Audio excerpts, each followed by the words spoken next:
కలికి సినిమాలో హీరో ఎవరు? క్యారెక్టర్ పేరేంటి?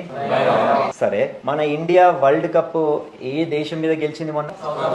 ఆ బౌండరీ వైపు అట్లా వెళ్ళి ఇట్లా, ఇంత నాలెడ్జ్ ఎక్కడి నుంచి వచ్చింది? సరే, మొన్న వయనాడులో వరదలు వచ్చాయి కదా, మన మిలిటరీ ఒక బ్రిడ్జిని కట్టింది. ఎన్ని అవర్స్ లో కట్టిందో తెలుసా ఆ bridge? Wrong answer. Wrong answer. ఎంతమంది కలిసి కట్టారో తెలుసా? ఆన్సర్ చూడండి. 120 foot long bridge in record 31 hours లో. Do you understand? You missed this. సరే, కలికి సినిమా హిట్ అవ్వడం వల్ల మోస్ట్ ప్రాబబ్లీ 100 మందికి లాభం ఉంటుంది. ఇండియన్ క్రికెట్ వరల్డ్ కప్ గెలవడం వల్ల మీ అందరికీ మెంటల్ సాటిస్ఫాక్షన్ కలిగింది. కానీ వీళ్ళు 31 గంటల్లో ఆ బ్రిడ్జి కట్టడం వల్ల ఆ బ్రిడ్జి బతుకున్నంత కాలం కొన్ని వందల వేల లక్షల మందికి లాభం కలుగుతుంది.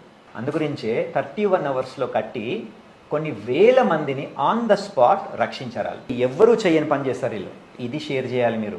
దీని గురించి తెలుసుకుంటేనే మీ లోపలున్న ఆర్ట్ అనే దానికి వాల్యూ పెరుగుతుంది. మీలో ఆర్ట్ క్రియేట్ అవ్వాలి అంటే కలికి ఇండియన్ వరల్డ్ కప్ తెలుసుకోవడం ఎంత ఇంపార్టెంటో ఇది అంతకంటే ఎక్కువ important. So start thinking in a different way.